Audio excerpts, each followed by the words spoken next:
토요일날 이렇게 아침 일찍부터 나오시느라고 참 감사합니다. 청년부들 몇 명을 만나면 그래요. 목사님 지금 시간을 조금만 좀 이렇게 안 되냐고.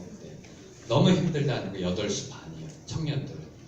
왜냐하면은 회사 끝나고 금요일 날이 좀 프리타임을 가져야 되잖아요. 인간이니까요.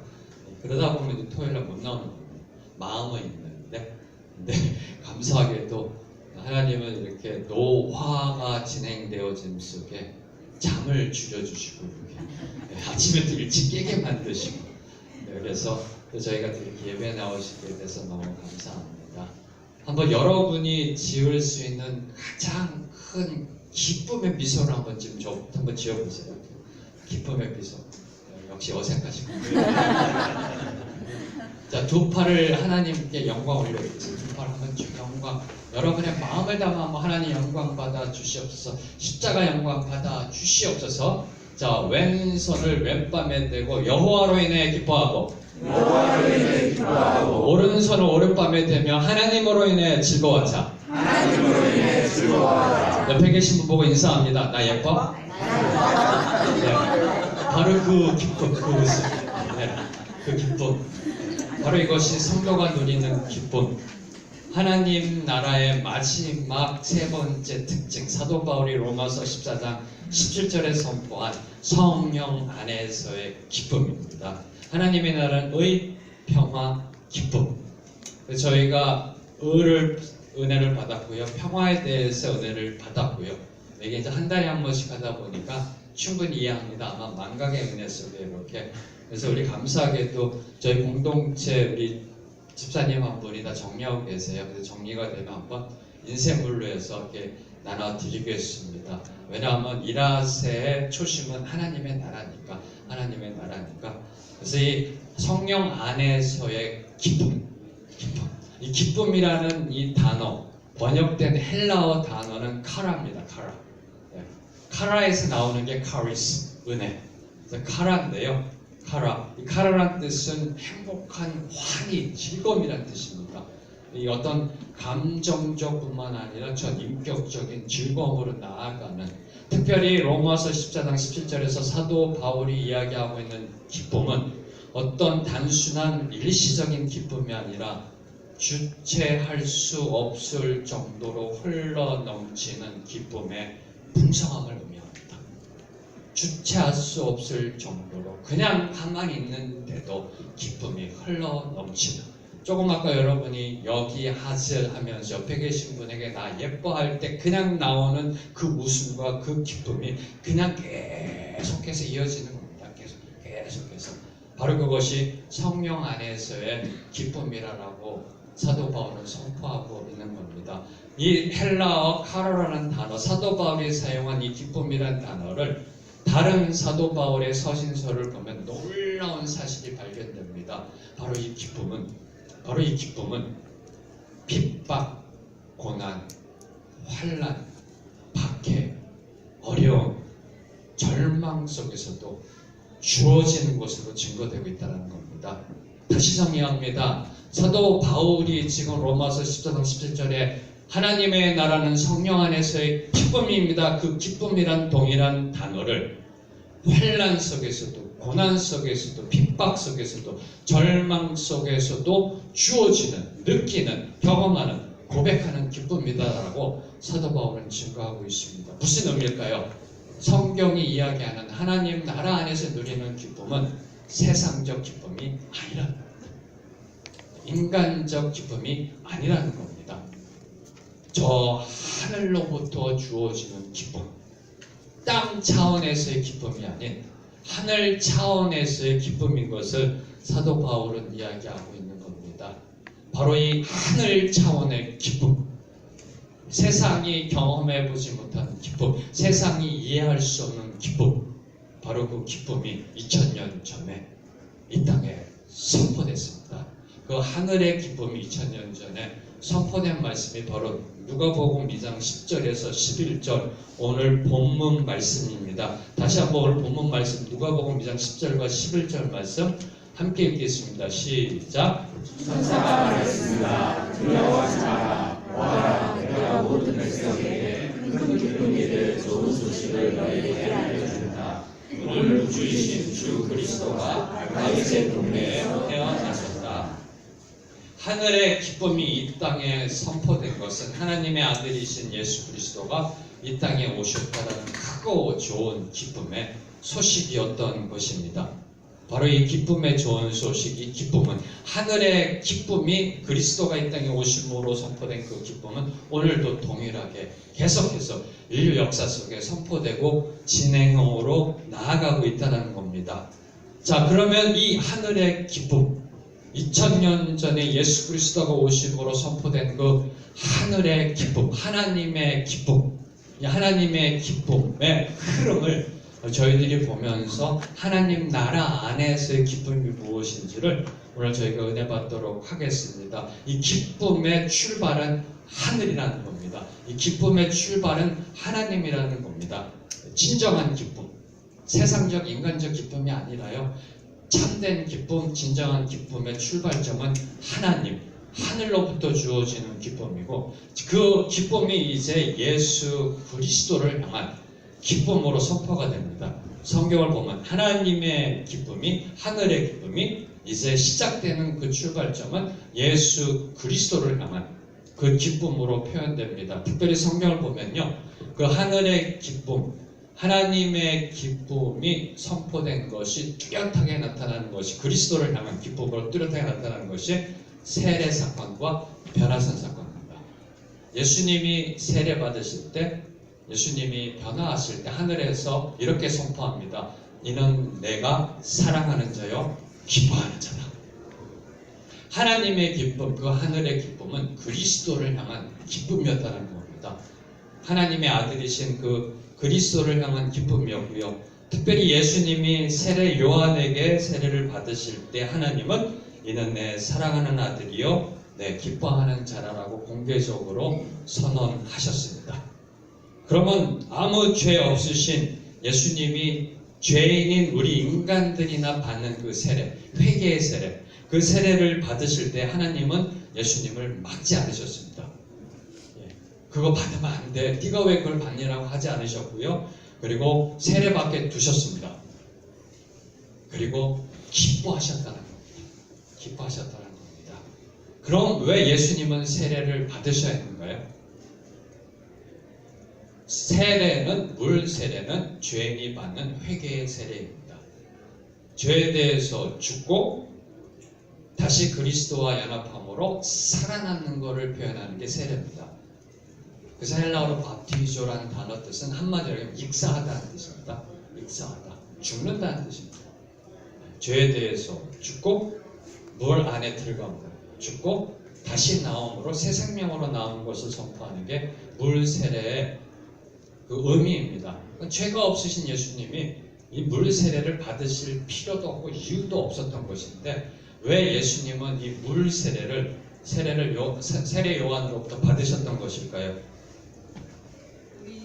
바로 십자가 사건을 암시하는 겁니다. 바로 이것이 죄에 대해서 죽고 누굴 위해서? 우리를 위해서.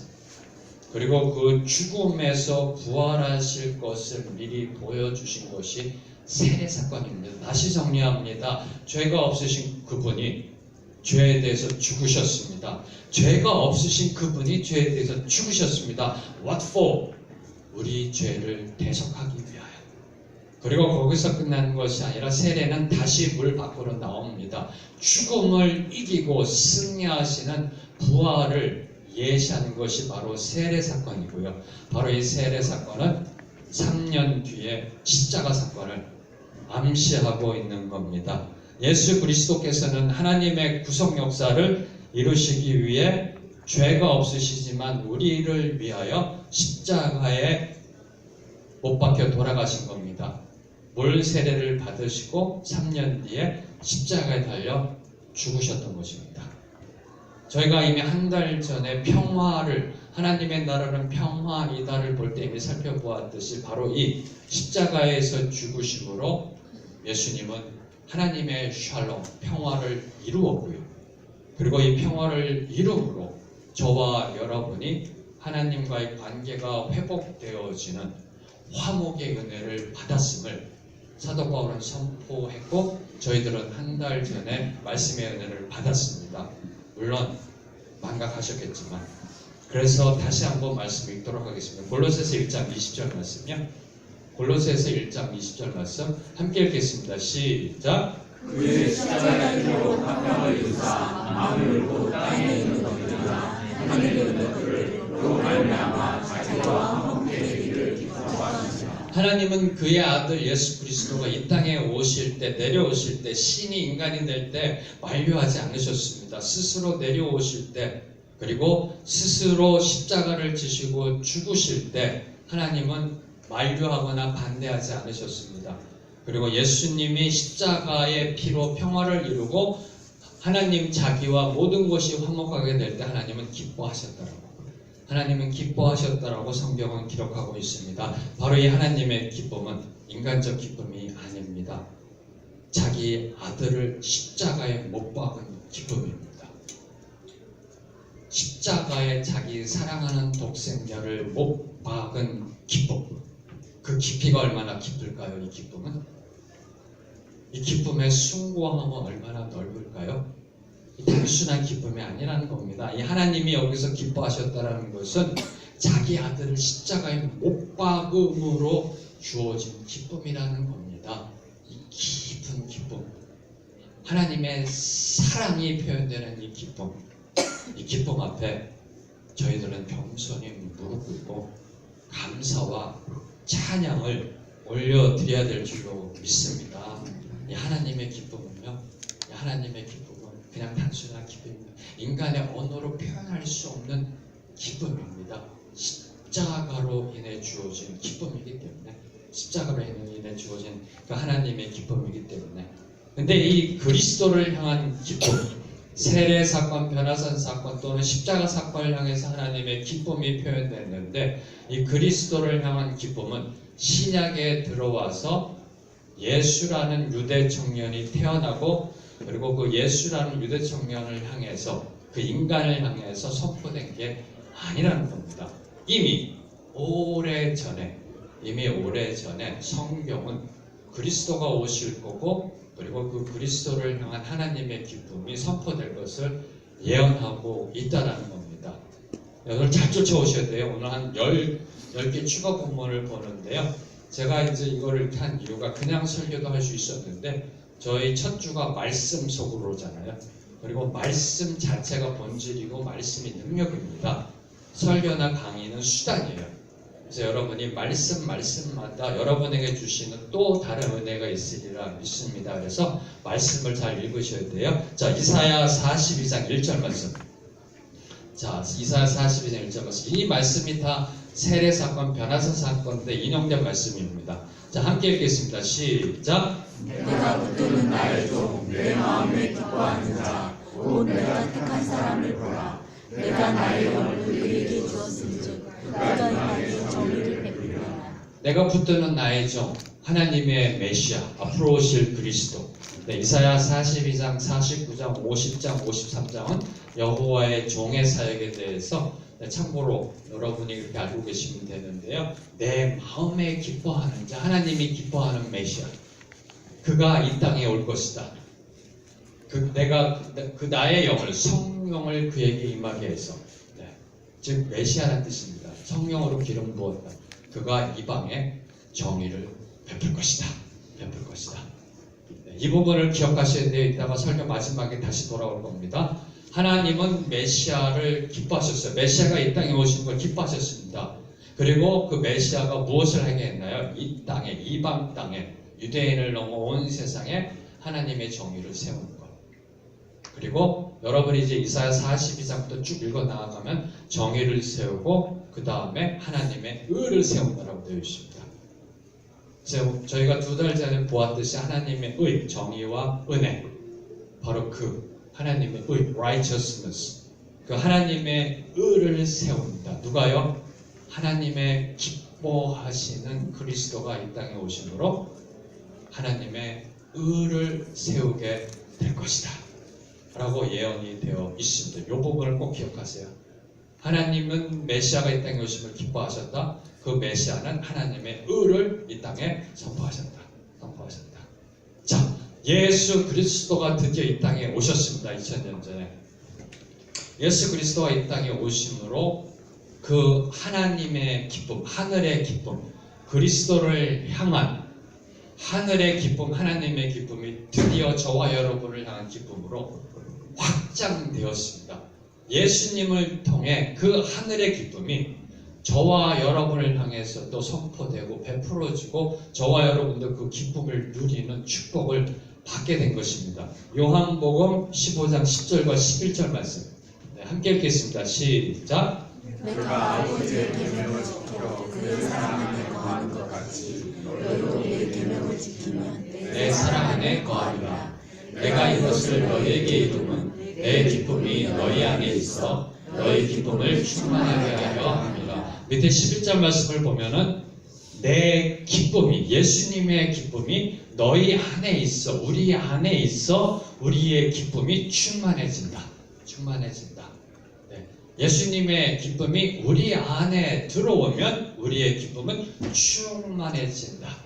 아까 하나님의 나라는 성령 안에서의 기쁨이다. 단순한 일시적인 기쁨이 아니라 주체할 수 없을 정도로 흘러넘치는 기쁨의 풍성함. 그 풍성함이 바로 우리가 예수 그리스도의 기쁨이 우리 안에 있을 때, 우리 안에 있을 때 이루어지는 것을 성경은 증명하고 있습니다. 우리 믿는 성도 안에 부어진 기쁨, 우리 성도가 누리는 기쁨은 보통 기쁨이 아니라는 겁니다. 예수님의 충만한 기쁨이라는 겁니다. 하나님이 그리스도를 향해 선포한 그 기쁨의 충만함, 하늘로부터 주어진 그 기쁨의 충만함을 저희들이 누리게 된다는 겁니다. 어떨 때요? 10절에 보면 계명을 지킬 때, 계명을 지킬 때. 그럼 계명이 무엇일까요? 계명을 지킬 때 예수님의 기쁨이 우리 안에 들어오고 그래서 우리의 기쁨이 충만해진다. 즉 하나님의 나라를 경험하게 된다. 하나님의 나라를 이 땅에 실현시키고 나아갈 수 있게 된다는 겁니다. 계명이 무엇일까요? 바로 뒷절 요한복음 15장 12절 말씀, 바로 뒷절 말씀 함께 읽겠습니다. 시작. 내 계명은 곧 내가 너희를 사랑한 같이 너희도 서로 사랑하라 하니라. 네, 그 계명은 바로 사랑입니다. 사랑. 네. 그 계명은 서로 사랑하라. 서로 사랑할 때 예수님의 기쁨이, 내 기쁨이 너희 안에 있게 되고 그리고 너희의 기쁨이 충만해진다. 그러므로 저와 여러분은 하나님의 나라를 경험하고 하나님의 나라를 이 땅에 선포할 수 있다는 겁니다. 자, 옆에 계신 분에게 인사합니다. 사랑합니다. 오늘은 제가 사랑에 대해서 강의하지 않겠습니다. 왜냐하면 사랑이라는 걸 들으시면 아주 무거워지고 힘들어요. 네. 여기에 지금 예수님이 말하는 사랑이라는 것은 그렇게 쉬운 게 아닙니다. 쉬운 게 아닙니다. 근데 우리가 하여튼 서로 사랑할 때 우리의 기쁨의 충만함, 하나님 나라의 그 기쁨을 누릴 수 있음을 성경은 저희들에게 이야기하고 있습니다. 사랑하는 성도 여러분, 지금까지 여러분 살아오시면서 가장 기뻤던 적이 언제일까요? 저기 연구 분석하지 마시고 탁 떠올라야 돼요. 없으면 없는 겁니다. 가장 기뻤던 적. 한번 생각해 보세요. 가장 기뻤던 적. 있을 겁니다. 그래도 가장 기뻤던 적. 아마 속썩이는 자식이라도 기쁘게 한 적이 있었을 거고요. 네. 미운 남편이라도 기쁘게 한 적이 있었을 거고요. 우리 자매님들은 늘 남편을 기쁘게 해드리고 계시고 가장 기뻤던 적은 무엇 때문에 기쁘셨어요? 자, 그럼 그 기쁨은 지금도 그때만큼 동일하게 기쁘세요? 그죠? 기쁨은 잊어버렸다가 또 이렇게 생각하라면 생각해요. 그죠? 저희들이 세상을 살아가면서요, 좋은 일로, 행복한 일로, 기뻐하고 즐거워하는 건 지극히 당연한 겁니다. 당연한 거예요. 우리에게 하나님이 감정이라는 걸 주셨기 때문에 당연한 겁니다. 그런데 그 어떠한 기쁨도 그리 오래가지 못합니다. 네. 그 어떠한 기쁨도 영원히 우리에게 그 기쁨으로 충만하게 남아있지 못합니다. 잊어버리고요. 그리고 그 기쁨이 점점점 쇠퇴해지고, 네. 그리고 저희들이 살아가면서 더 어떻게 표현해야 되나요? 더 정도가 높은 기쁨을 더 요구하게 됩니다. 옛날에는 한 5 정도의 기쁨이 주어져도 기뻤는데 이제는 5 정도의 기쁨이 주면 별로 안 기뻐요. 6 정도의 기쁨을 원해요. 6 정도에 되면 이제 7 정도를 원해요. 7 정도를 원해요. 그게 우리 인간의 본성입니다. 왜요? 더 많은 것을 요구하는 죄성이 우리 안에 있습니다. 우리 안에 더 많은 것, 그걸 어느 정도 지나면 그걸 당연하다고 생각해요. 감사가 없어요. 기쁨이 없어요. 당연하다고 생각해요. 당연하다. 처음에는 감사하고 기뻤는데 이게 당연해져요. 그럼 그보다 더 높이 올라가야 돼요. 그래서 요새 청년들이 되게 힘들 때요. 연애할 때 그 이벤트의 단계가 올라가야 됩니다. 동일한 기쁨을 못 준대요. 처음에는 기쁜데 동일하게 했다가는 안 기뻐한대요. 뻔하네 이런데요. 이게 우리 인간입니다. 만족을 몰라요. 우리 장로님 계시지만 이거를 경제학 용어로 한계효용 체감의 법칙이라고 합니다. 한계효용 체감의 법칙. 배고플 때 사과를 딱 먹었을 때 만족도가 10인데 그 다음 2번째 사과 먹을 때 떨어져요. 왜? 배가 불러오기 시작해요. 배가 부르고 득다시면요 만족감이 떨어집니다. 감사와 기쁨이 줄어들어요. 이게 바로 우리 저와 여러분의 본질적 속성이라는 거예요. 바로 이런 우리 인간의 본질적 속성을 향하여 영원히 동일한 기쁨을 주는 게 없을까요? 바로 그것이 2000년 전에 선포된 크고 좋은 기쁨의 소식이라는 겁니다. 왜요? 그 기쁨은 하늘로부터 내려온 기쁨이었기 때문에 그 한없는 하나님의 사랑, 한없는 하나님의 사랑, 저와 여러분을 예수 그리스도의 십자가로 품으신 그 사랑 안에 저희들이 들어가게 되면, 사랑 안에 들어가게 되면 그 기쁨을 누릴 수 있다는 겁니다. 그 기쁨을. 저희들이 서로 사랑할 때 저희들이 예수님의 사랑 안에 거하게 되고요. 그리고 예수님의 사랑 안에 거하게 될 때 바로 그 기쁨의 충만함을 누리게 된다는 겁니다. 한번 꼼꼼히 생각해 보세요. 오늘 아침에 조금 힘듭니다. 이 설교가. 이 기쁨을 제가 쉽게 그냥 하려다가 아니다 해가지고 전공법을 제가 선택한 거예요. 언제 또 한번 이런 설교를 하겠습니까? 왜냐하면 이 기쁨이 뭔지를 아셔야 되기 때문에 잘 생각해 보세요. 십자가 사랑이 내 뼛속까지 사무치고 경험될 때 고백되는 감사와 기쁨, 그 기쁨, 즉 그걸 이야기하고 있는 겁니다. 성경이요. 어떤 상황과 환경 속에서도 흔들리지 않는 기쁨, 인생의 풍파가 몰아쳐도 변함없는 기쁨. 이 기쁨은 크고 좋은 기쁨의 소식, 복음, 즉 십자가, 그 사랑 안에 저희들이 들어가 그 사랑을 뼛속까지, 골수까지 경험할 때, 그때 고백되어지는 기분. 그 사랑 안에 들어가면 다른 게 안 보여요. 다른 게 안 보여요. 통장 잔고에 얼마가 남아있다가 안 보입니다. 어떤 일을 해야 되는데 문제 장애물이 안 보여요. 그 사랑 안에 들어요. 사랑 안에 들어요. 너무나 그냥 감사한 거예요. 그냥 기쁜 거예요. 아까 우리가 만왕의 왕 예수께서 벌레 같은 나를 위해서 그 고백이 나오는 거예요. 십자가 감사와 기쁨으로 나아가는 겁니다. 바로 그 기쁨. 이 기쁨을 누린 사람이 바로 사도 바울입니다. 바로 이 기쁨을 누린 사람이 사도 바울이고요. 그래서 사도 바울이 고백하는 겁니다. 하나님의 나라는 성령 안에서 의 평화, 기쁨이다. 기쁨. 경험했기 때문에 사도 바울은 그냥 내버려 뒀으면 하나님이 잘 먹고 잘 살았을 겁니다. 오늘날로 얘기하면 하버드 신학교 대학교 수석 입학하고요, 수석 졸업하고요, 최고의 교수님 밑에서 최고의 학생으로 그 동급의 유대인들보다 늘 앞서가고요, 랍비가 됐고 바리새인이 됐고 그냥 내버려 뒀으면 사내들인 공의의 의자까지도 올라가는 아마 탄탄대로의 그 인생가도를 달리던 사도 바울이 어느 날 예수님을 만납니다. 여기서부터 그의 인생은 세상적으로 볼 때 꼬이기 시작합니다. 세상적인 관점으로 모든 걸 내려놓습니다. 포기합니다. 그리스도와 연합한 사도 바울은 이제 복음 때문에 매맞습니다. 얻어 터집니다. 침뱉음 당합니다. 타고 갈 버스비도 없어서 터벅터벅 20년을 걸어 다닙니다. 이스라엘에서 저기 그리스까지 복음 하나 들고서 뭐가 그게 좋다고. 이쪽 가서 얻어 터져, 저쪽 가서 핍박당해, 저쪽 가서 또 나가라고 그래. 네. 그러다가 죽을 만큼 매 맞는 거를 3번이나 맞고 감옥에 갇히고 강도 만나고 죽을 고비를 넘기고요.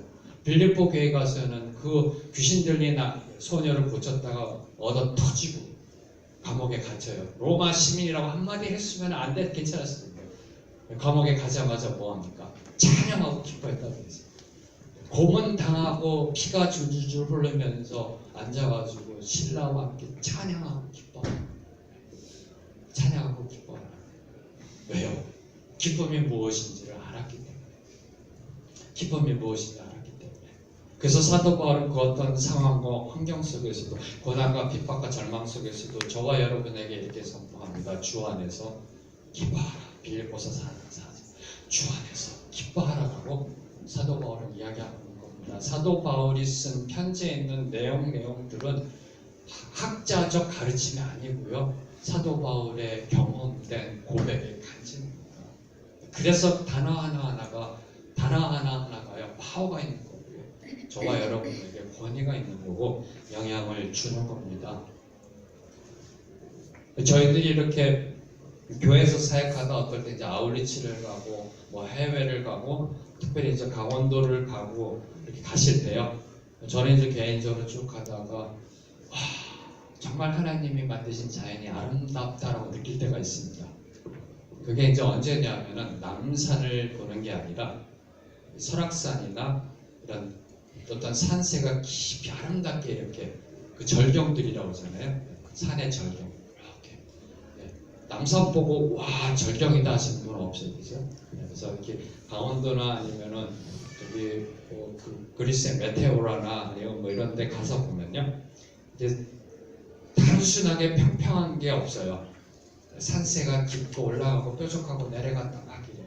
그러니까 산세가 험하고 그 굴곡이 심하고 계곡이 깊고 그걸 보고 저희들은 절경이라고 감탄이 나와요. 네. 평평한 남산 보고 와 절경이다 라는 사람 없습니다. 뭘까요?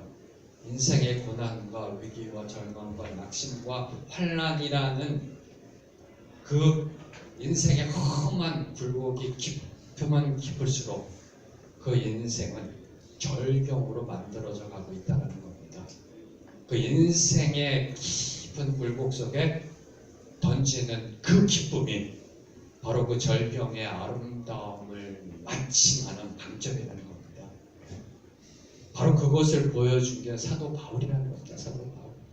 사도 바울의 인생이 얼마나 절경이 얼마나 위대한 작품이에요. 그러니까 오늘날 2000년 지난 오늘날도 저와 여러분이 그 인생을 보면서 은혜 받잖아요.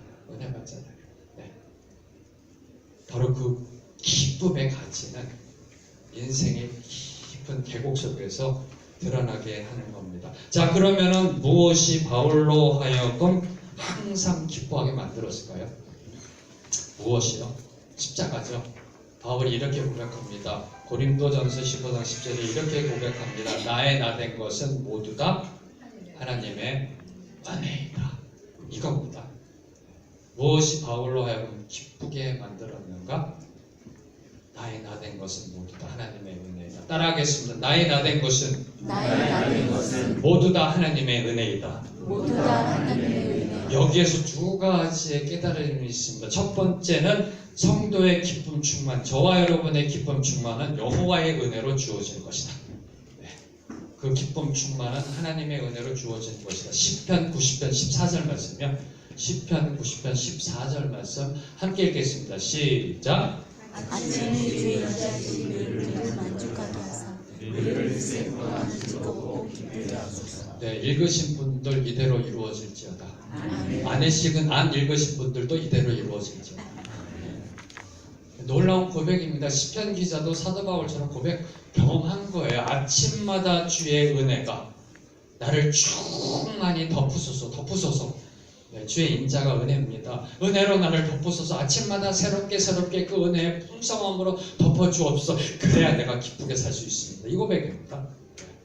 시편 기자도 이거를 깨달았다고 해요. 네, 시편 기자도 평생 즐겁고 기쁘게 살 수 있는 방법은 오직 한 가지다. 아침마다 하나님의 은혜를 사모하는 것이고 그 은혜 속에 들어가는 것이다. 바로 이 기쁨이 하나님 나라의 기쁨인 것입니다.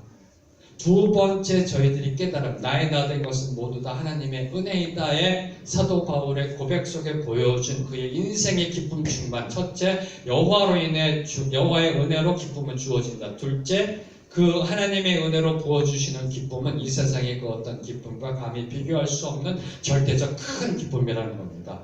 네, 시편 4편 7절 말씀입니다. 시편 4편 7절 말씀 함께 읽겠습니다. 시작. 주께서 내 마음에 주신 기쁨은 그들의 뜻과 새 포도주가 풍성하리로다. 믿으시는지요? 아멘. 믿으시는지요? 아멘. 하나님께서 저와 여러분 안에 두신 기쁨, 저와 여러분이 서로 사랑함으로 예수님의 기쁨이 우리 안에 들어와 그 기쁨의 충만함, 주께서 내 마음에 두시는 기쁨, 우리가 그리스도의 사랑 안에 거할 때 하나님이 주시는 그 기쁨, 그 기쁨은 이 세상의 그 어떠한 것보다 감히 비교할 수 없는 기쁨이라는 겁니다. 이 기쁨. 사랑하는 성도 여러분, 특별히 우리 이라세와 경기정의로 섬기는 우리 스태프 여러분, 이 기쁨을 경험하셨는지요? 아직 못하셨다면 사모하십시오. 이 기쁨을 경험해야 곡식과 새 포도주 때문에 힘들어하지 않습니다. 이 기쁨을 경험해야 돈, 권력, 명예, 성공, 출세 이런 것 때문에 힘들어하지 않습니다. 세상적인 곡식과 새 포도주보다 감히 비교할 수 없는 기쁨이 하나님이 오늘 저와 여러분 안에 마음속에 허락하신 그 기쁨인 줄로 믿습니다. 그럼 이제 저와 여러분 어떻게 해야 되나요? 하나님의 기쁨 안에 거해야 합니다. 왜요? 이미 주셨잖아요. 하나님의 기쁨은 예수 그리스도를 향한 기쁨이었고요. 그리고 예수 그리스도가 이 땅에 오심으로 그 하나님의 기쁨이 드디어 저와 여러분을 향한 기쁨으로 누리게 되었다는 겁니다. 주셨다는 거예요. 우리에게 기쁨을. 우리에게 주셨다는 거예요. 물론 서로 사랑할 때는 서로 사랑이라면 당연히 우리의 신앙적 덕목이니까. 그럼 우리는 어떻게 해야 되는가? 하나님의 기쁨 안에 거하는 성도의 삶을 살아야 된다는 겁니다. 그 기쁨을 누리며 살아가야 된다는 겁니다. 성경을 보면은 기쁨의 근원 되신 하나님은 하나님과 동행하는 자녀들로 인해 기뻐하신다고 되어 있습니다. 제가 안 읽겠습니다. 히브리서 1.5절 나중에 가서 찾아보시고요. 그리고 그 어떤 상황 속에서도 우리 안에 거하시고 우리로 인해 기쁨을 이기지 못하신다라고 성경은 저희들에게 선포하고 있습니다. 스바냐 3장 17절 말씀. 제가 좋아하는 말씀 중에 하나인데요. 한번 이 말씀 다 같이 읽어주시면 좋을 것 같아요. 함께 읽겠습니다. 시작. 너희 하나님 여호와가 너희 가운데 계시니 그는 너를 베풀지 못하리라. 그가 너로 말미암아 기쁨을 이기지 못하시며 너를 잠잠히 사랑하시며 너로 말미암아 즐거이 부르며 기뻐하시리라. 믿으세요? 네. 하나님이 너로 말미암아 기쁨을 이기지 못하신대요. 하늘의 기쁨이라서는 인간적인 기쁨이 아니에요. 하나님의 기쁨은 하나님의 아들 예수 그리스도를 십자가에 못 박은 그 깊은 기쁨이에요. 너로 말미암아 그 기쁨을 이기지 못하신대요. 하나님이 신이신 그분이. 그리고 너를 잠잠히 사랑하신대요. 그리고 너로 말미암아 즐거이 부르며 기뻐하신대요. 믿으시는지요? 하나님도 우리를 향해 이러는데 그럼 우리는 어떻게 해야 돼요? 바로 이 기쁨을 우리의 삶 속에서 보여주며 살아가야 되지 않을까요? 하나님과 동행하며 하나님 손 꼭 붙잡고 하나님의 기쁨을 증거하는 삶을 살아가야 한다는 겁니다. 하나님이 예수 그리스도를 통해서 그분의 기쁨을 우리에게 주셨어요. 주셨단 말이에요. 이미 주셨다니까요. 십자가를 통해서.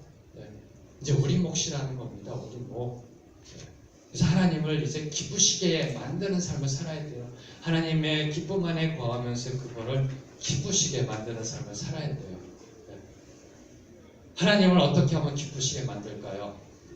아까 우리 장로님 기도하시면서 히브리서 11장 6절 말씀을 인용하셨거든요. 히브리서 11장 6절 말씀 함께 읽겠습니다. 시작.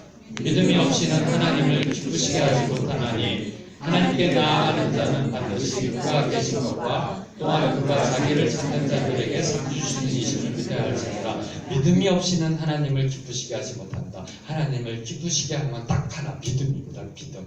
네. 우리가 하나님을 향한 믿음으로 나아갈 때 하나님은 기뻐하신다는 겁니다. 하나님은 기뻐하신다는 겁니다. 근데 놀라운 은혜는 이 믿음도 하나님이 주시는 선물이라는 거예요. 네. 결국은 내가 하는 게 하나도 없다는 겁니다. 이게 은혜예요. 네. 이게 은혜입니다. 바로 하나님이 주시는 그 은혜, 하나님이 주시는 그 은혜의 믿음은 결국 하나님을 기쁘시게 만들고요. 그리고 그 믿음은 결국 우리를 즐거움과 기쁨으로 인도한다고 베드로전서 6장 8절에 선포하고 있습니다. 다시 정리합니다. 하나님이 은혜를 주신 믿음은 결국 하나님을 기쁘시게 만들고 그 믿음은 다시 우리를 기쁨과 즐거움으로 인도한다라고 베드로전서 6장 8절에 사도 베드로는 고백하고 있습니다. 사랑하는 성도 여러분, 2000년 전에 하늘의 기쁨, 하늘 차원의 기쁨이 이 땅에 선포되었습니다. 그분의 기쁨이 이 땅에 선포되었습니다. 예수 그리스도를 통해 이 땅에 선포되었습니다. 그래서 이 땅에 하나님의 나라가 선포됐고 그 하나님의 나라 안에서 성령 안에서 기쁨을 누릴 수 있게 되었습니다. 근데 안타깝게도 2000년 전에 그 기쁨이 선포될 때 그 기쁨을 누리지 못한 사람이 있습니다. 그리스도가 오셨다는 소식을 들었던 헤롯, 그 다음에 대제사장 율법학자들, 예수님이 어디에서 태어날 거를 정확하게 얘기했지만 기뻐하지 않았거든요. 쫓아가지 않았잖아요. 그리고 마지막으로 안타까운 거는 베들레헴의 여관주의, 찾아온 복을 발로 찬 분, 방 없어요, 방 없어요, 방 없습니다 했던 그 여관주의, 너무나 안타까워요. 너무나 안타까워요. 네. 예수님이 찾아오셨는데 그걸 만약에 예수님의 그 하나님의 아들 메시아를 알았으면 그 여관주인이 자기 안방을 내놨을 겁니다. 네. 몰랐잖아요. 이 여관 저 여관 두드리다가 결국은 마구간으로 하셨고, 2000년 전에 그 하나님의 기쁨을 맛보았던 사람들은 베들레헴 들판에서 양들을 치던 목동들, 이역만리 동방에서 찾아온 동방 박사들, 그들만이 하나님의 기쁨을 직접 눈으로 보는 가문의 영광을 누렸다라는 사실입니다. 오늘날 동일하게 이 하늘의 기쁨은 예수 그리스도가 이 땅에 오셨음으로 인해서 계속해서 선포되고 있습니다. 근데 안타깝게도 이 인류 역사 속에 그 하나님의 기쁨을 누리지 못한 사람들이 많다는 사실입니다. 많다는 사실입니다. 근데 감사한 거는 저와 여러분은 그 기쁨을 아는 사람들이고 그 기쁨을 누리고 있는 사람들이라는 겁니다. 얼마나 감사하지요? 얼마나 감사하지요? 자, 그러면 이 기쁨을 누리며 사는 삶의 모습이 어떠해야 하는가?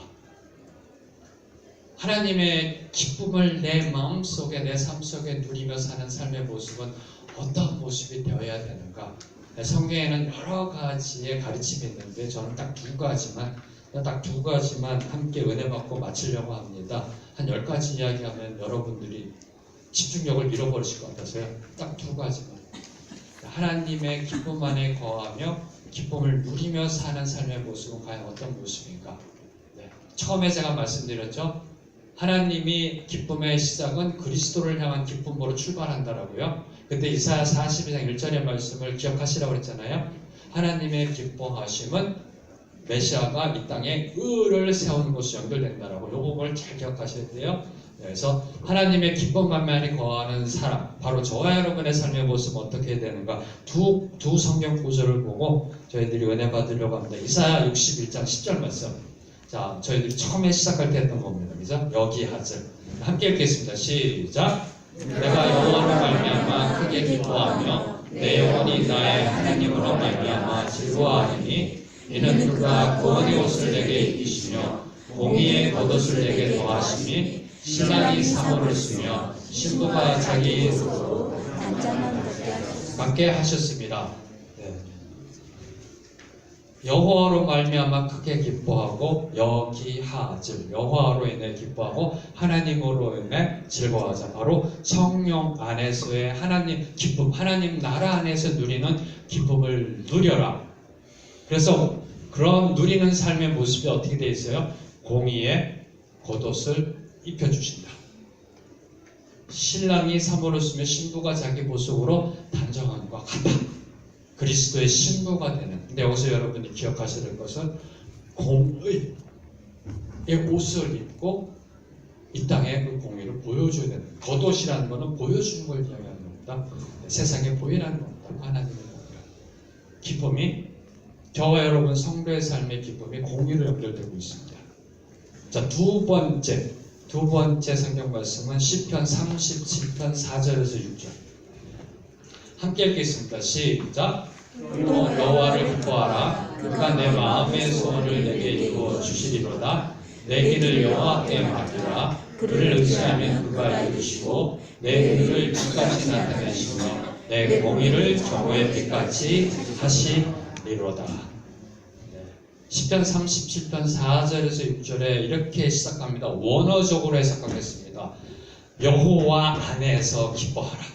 A delight in the Lord. 여호와 안에서 기뻐하라. 여호와를 기뻐하라가 아니라요. 여호와 안에, 주 안에 거하며, 사도 바울이 이야기한 주 안에서 기뻐하라는 겁니다.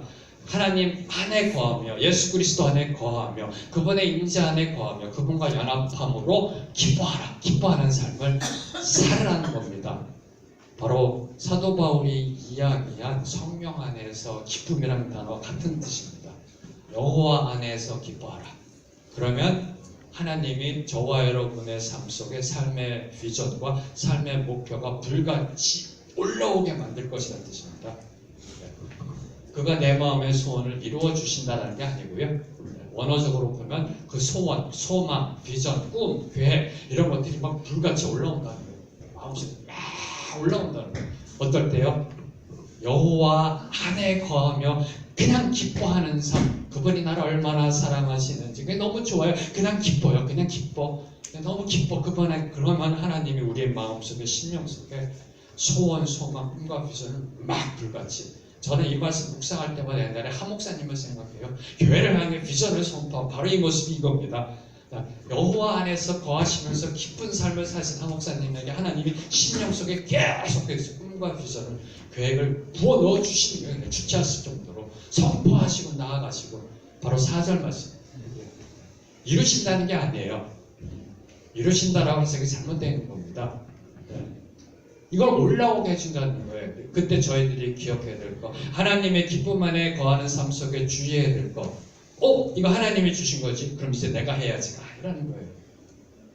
대부분 제가 걸려 넘어지는 게 이 부분입니다. 하나님이 주어 주셨어요. 저에게 꿈과 비전을. 이거 하나님이 주신 거니까 이제 내가 해야지. 가 아니라는 거예요. 그것을 여호와께 맡기라. 하나님이 주신 걸 다시 하나님께 맡기는 겁니다. 하나님이 꿈 주셔서 감사합니다. 하나님이 이루어 주시옵시고 하나님이 이끌어 주시옵시고 하나님보다 한 발짝 뒤에 물러서 가야 된다는 거예요. 네. 하나님이 주셔서 꿈 확실해. 하나님으로부터 받은 비전이야. 이제 내가 해야지. 교회가 해야지. 이라세 팀이 해야지. 경제적인 팀이 해야지 하면 안 된다는 거예요. 하나님 주셨으니 하나님께서 이 뜻을 이루어가 주옵소서. 저는 단지 그 수단이 되겠습니다. 하나님께서 하나하나 이루어가 주시옵. 맡기면, 의지하면 그가 이루어 주신대요. 믿으시는지요? 이 부분이에요. 하나님의 기쁨 안에 거하는 삶의 모습 속에 보통의 신앙인들, 저를 포함해서 걸려 넘어지는 부분이 바로 이 부분이에요. 하나님이 주셨으니까 자 이제부터 우리가 가자, 나가자 아니라는 거예요. 주신 것 다시 하나님께 올려드리고 그 하나님이 이루어 가시다. 저희는 한 발짝 한 발짝 뒤에 쫓아가는 거예요. 그분이 이루어 가시다. 저희가 쓰임받고. 그럴 때 어떤 일이 일어난다고요? 우리가 공의를 정오의 빛같이 하시겠다. 의의 빛같이 이 세상을 비춘다는 거예요.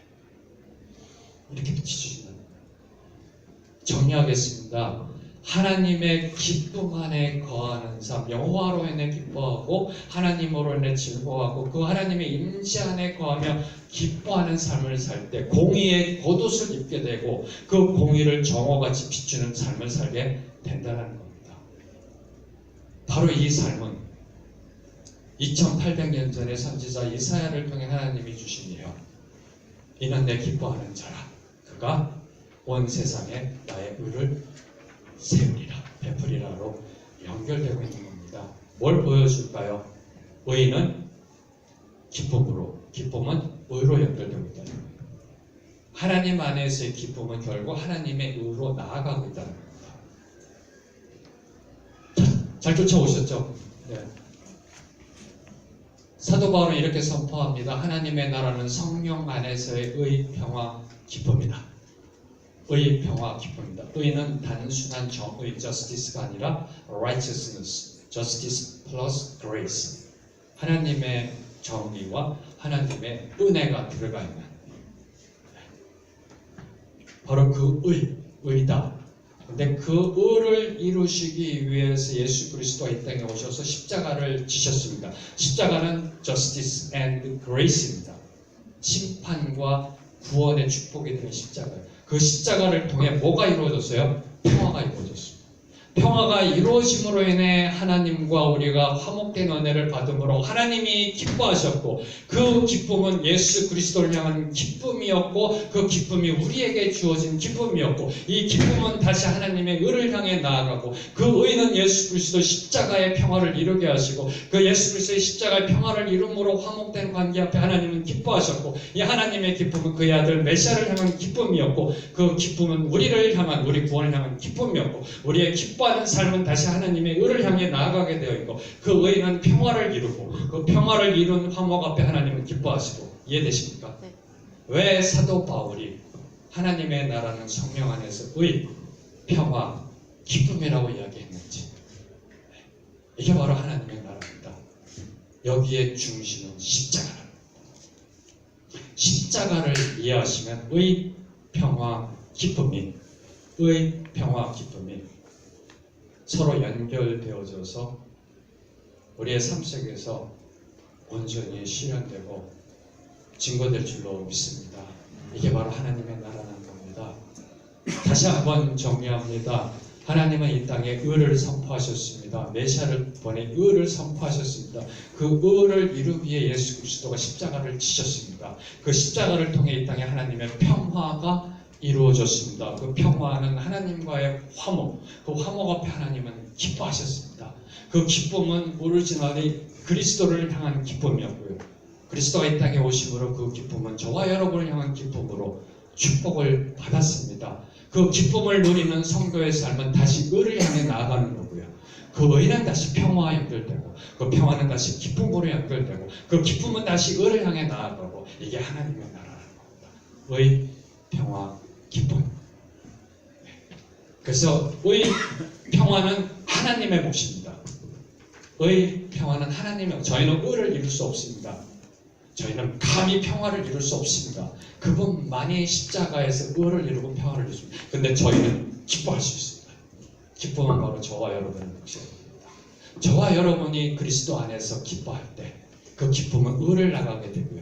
공의의 겉옷을 입고 우리의 의를 정오같이 비추게 되고, 그 의는 이 땅에 평화를 선포하고, 그 평화는 다시 기쁨으로 오고. 사랑하는 성도 여러분, 주 안에서 기뻐하십시오. 네, 이건 제 권면이 아닙니다. 사도 바울의 권면입니다. 주 안에서 기뻐하십시오. 왜요? 항상 기뻐함은 그리스도 안에서 저와 여러분을 향한 하나님의 뜻이기 때문에. 다시 정리합니다. 주 안에서 항상 기뻐하십시오. 네, 하나님 나라의 출발점입니다. 우리의 몫입니다. 네, 우리의 목, 네, 우리가 할 수 있는 목, 하나님 나라를 실현할 수 있는 우리의 몫은 기쁨입니다. 주 안에서 기뻐하십시오. 왜냐하면 항상 기뻐함은 그리스도 예수 안에서 저와 여러분을 향한 하나님의 뜻이기 때문입니다. 잠시 이 시간 저희들 함께 한 목소리로 기도하기 원합니다.